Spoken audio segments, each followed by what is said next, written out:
Friends, இன்றைக்கி பறித்த எலுமிச்சை பழத்தை எல்லாம் நல்லா கழுவி வச்சுருக்கோம்.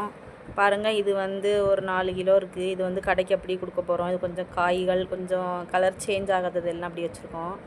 அப்புறம் இது வந்து கொஞ்சம் சீட்லலாம் விழுந்து கொஞ்சம் கலர் சேஞ்ச் ஆகி கொஞ்சம் நல்ல பழுத்த பழங்கள் எல்லாம் இருக்குது. இதையும் நல்லா கழுவி இதை எல்லாத்தையும் வந்து ஊறுகாய் போட போகிறோம். இப்போ நம்ம இதை மட்டும் எப்படி ஊறுகாய் போடன்னு பார்ப்போமா? இப்போ நல்லா கழுவி வச்சுருக்கேன்னா ஈரமே இருக்கக்கூடாது.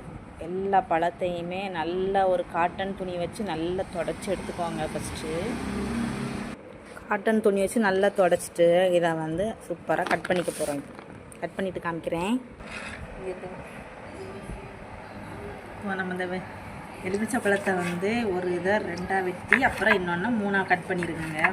குட்டி குட்டியாக வெட்டினா தான் நல்லாயிருக்கும். சிலவங்க ரொம்ப பெருசு பெருசாக போடுவாங்க. நான் அப்படிலாம் போட மாட்டேன்.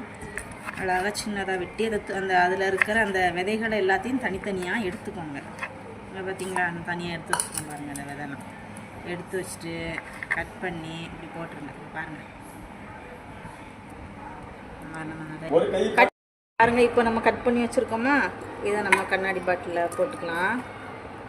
இல்லை ஒரு காவாசி போட்டுட்டு அப்புறம் வந்து ஒரு கை ஃபுல்லும் பாருங்கள், இப்போ உப்பு அப்படியே ஃபுல்லும் போட்டுக்கணும். இதே போல் 3 பார்ட்டாக போட்டுக்கலாம். பாருங்கள், இப்போ பாத்தி ஃபுல்லும் வச்சுருக்கேன். இப்போ மேலே உப்பு போட்டிருக்கேன்.